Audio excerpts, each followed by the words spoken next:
गुरुदेव भगवान की जय। आज का विषय है मन को कैसे जाने, मन क्या है, कौन है, इससे पहचान कैसे हो और मन से हम अपना काम कैसे चलाएं कि मन मेरी बात माने और मेरे सब काम बने। मन यदि साथ दे तो संभव है कि आपको जीवन में कभी परेशानी नहीं। पहली बात तो ये समझना जरूरी है कि का मन शांत होता है तो खुशियाँ आती हैं और अशांत मन होता है तो दुख आता है। मन बड़ा बेचैन करने वाला होता है यदि साथ ना दे, और दिखाई तो कभी नहीं देता है, रहता है साथ और दिखाई कभी नहीं देता है। मन की स्थिति जैसे जब किसी की शादी तो उस शादी को संपन्न कराने के लिए एक मझिया होता है जो दोनों पक्षों को इकट्ठा करके और उनमें शादी की बात को आगे बढ़ा करके शादी करवाता। मझिया को दोनों पक्षों की जानकारी होती है, इसलिए उस पर विश्वास कर लिया जाता है। विश्वास के कारण कभी कभी क्या होता है कि मझिया कभी कभी धोखा भी दे देता है कि शादी विवाह में एक पक्ष से मिलकर दूसरे पक्ष के बारे में कुछ ऐसी बात कह दे जो एक पक्ष के माफिक ना हो तो झगड़ा भी हो जाता है। क्यों होता है? क्योंकि मझिया अपनी शान भी बढ़ाना चाहता है, उसकी अपनी अकड़ भी होती है कि हमसे बड़ा कौन है। हमने दोनों परिवारों को मिलाकर के करवाई, आज हम हैं सो कोई नहीं, मेरे पास बहुत शक्ति है। तो अपनी शक्ति दिखाने के लिए मझिया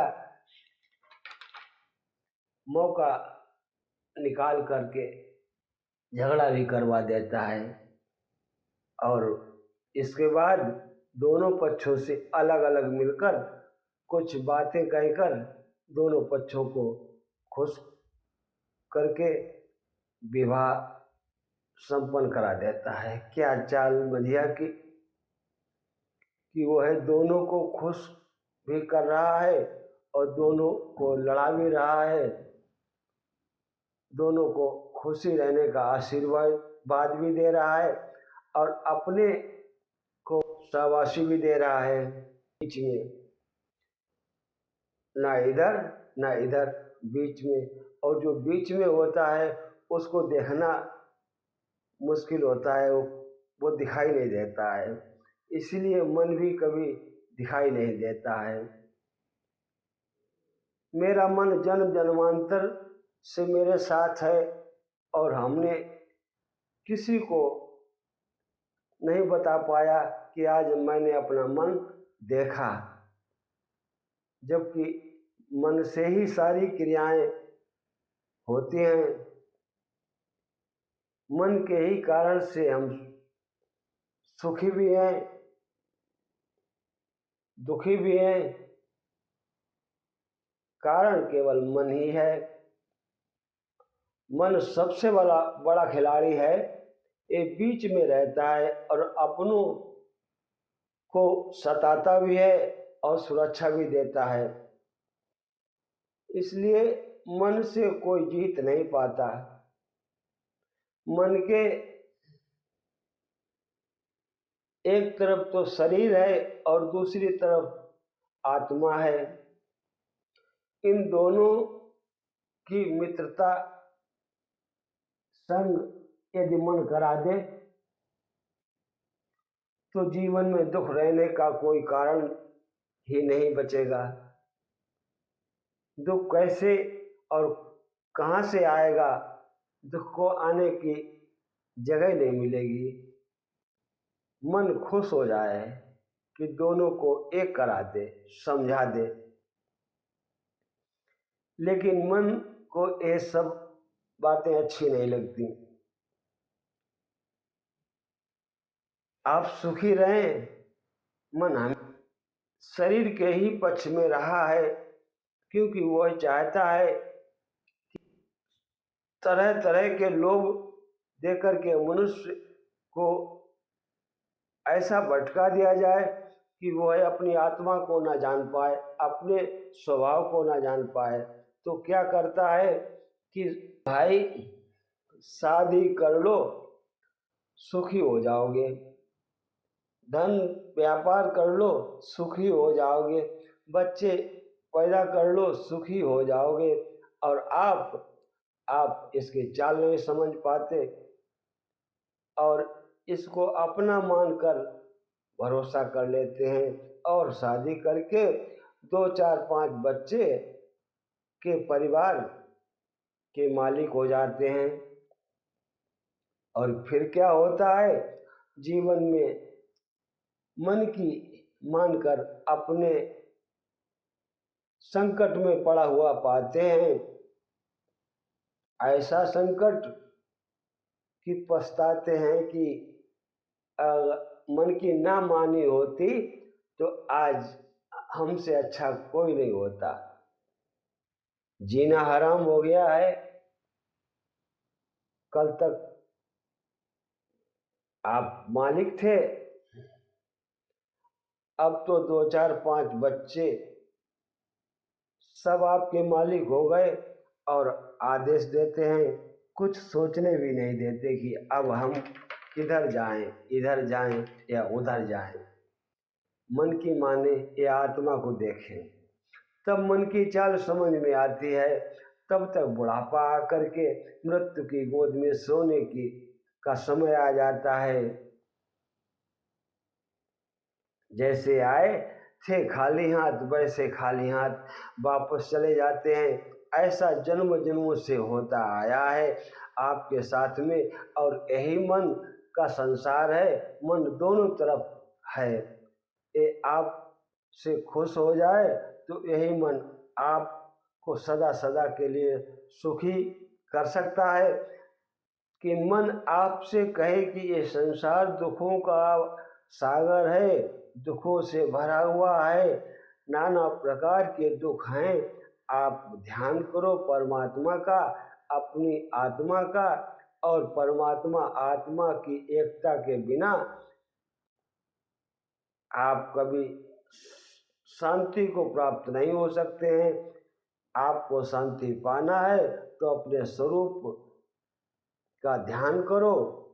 वह परमात्मा का अभिन्न अंग है, सुख का भंडार है, अमृत की वर्षा सदा होती है वहाँ पर। ऐसा नहीं समझाता है। कितना कलाकार है मन। इस शरीर और आत्मा के बीच मैया जैसा है, दोनों को मुसीबत में डाल देता है और फिर दो सलाह भी करवा देता है अगर खुश हो जाए तो। इतना पावरफुल है, इसकी शक्तियाँ इतनी हैं। ये मन हमारी सभी इंद्रियों का मालिक भी है। जिसको चाहता है उस इंद्रिय को काम में लगा देता है। जब चाहे इधर, जब चाहे उधर, कभी आत्मा की तरफ, कभी शरीर की तरफ, यही करता रहता है। लेकिन मन को आत्मा से ज़्यादा शरीर की चिंता होती है, क्योंकि इसकी खुशी इसी में है कि संतति बढ़े, संसार बढ़े। यदि संतति नहीं बढ़ेगी तो फिर हमें कौन पूछेगा। इसलिए मन छिप कर वार करता है, दिखाई नहीं देता है। बीच में एक तरफ शरीर, दूसरी तरफ आत्मा। यदि गुरुदेव की कृपा से ये मन की चाल समझ में आ जाए तो कल्याण हो जाए। मन की चाल मत वाली है, हमारी बुद्धि में नहीं आती है, और किसी की सामर्थ्य नहीं है जो ये संसार से शांतिपूर्ण जीवन यापन कर ले। कहते हैं कि संसार शरीर एक है, ये संसार शरीर एक है, तो इन सब से न्यारा है, हरदम रहता कभी न बहता, हरदम रहता कभी न बहता, वो सबका करता रे। वही सबका पालन करता है, उसके आप अंश हैं, उसे ही अपना मानकर देखकर अपना बना लो और अपने जीवन को धन्य कर लो। यही गुरु की कृपा है।